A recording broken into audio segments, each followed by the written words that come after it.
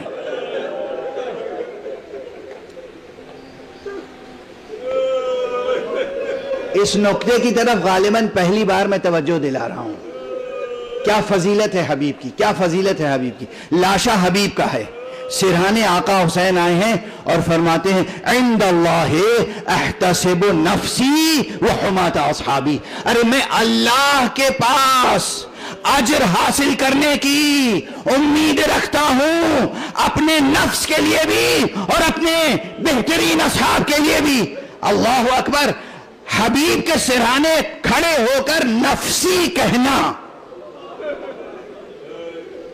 بہت غور طلب ہے. عند اللہ احتسب نفسی, نفسی سے مراد خود آپ کا نفس, لیکن کچھ اور بھی ہو سکتا ہے. بلاغت کا باب کھلا ہوا ہے. بات تمام ہوئی, بات تمام ہو گئی, مجلس آج طویل ہو گئی, لیکن ابھی حبیب پر گریے کا حق ادا نہیں ہوا. تو بس ایک بات یاد دلا دوں اور گفتگو تمام کر دوں گا. حبیب شہید ہو گئے. کربلا جب تمام ہوئی, سب کے سر کاٹے گئے, حبیب کا سر بھی کاٹا گیا. حبیب کا سر قلم کر کے ایک شقی نے اپنے گھوڑے کی گردن میں لٹکا دیا.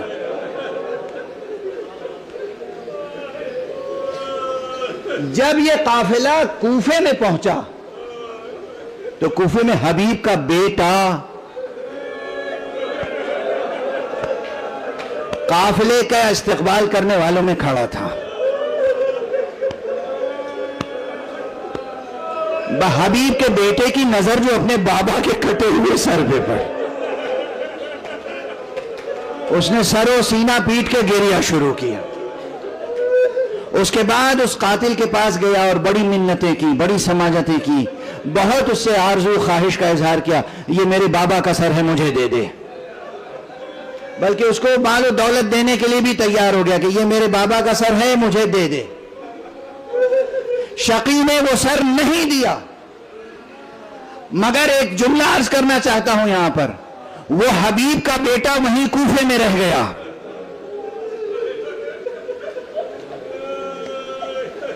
بعد میں حبیب کے بیٹے نے اس قاتل سے باپ کا انتقام بھی لیا, خود اپنی شمشیر سے. یہ سب تاریخ میں موجود ہے. میں بس ایک جملہ کہہ کے خاموش ہو جاؤں گا, آپ اپنے سینوں میں دھڑکتے ہوئے دلوں کا جائزہ لیں. ارے حبیب کا بیٹا اپنے بے باپ کا سر تھوڑی دیر بھی نہ دیکھ سکا. کیا جگر تھا سکینہ کا,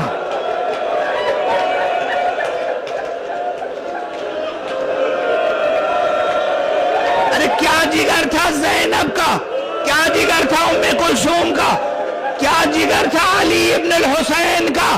کربلا سے کوفہ, کوفے سے شام تک نگاہوں کے سامنے مسلسل لوگ نیزہ پر حسین کا سر ہے, عباس کا سر ہے, علی اکبر کا سر ہے, قاسم کا سر ہے, اور قافلہ چلا جا رہا.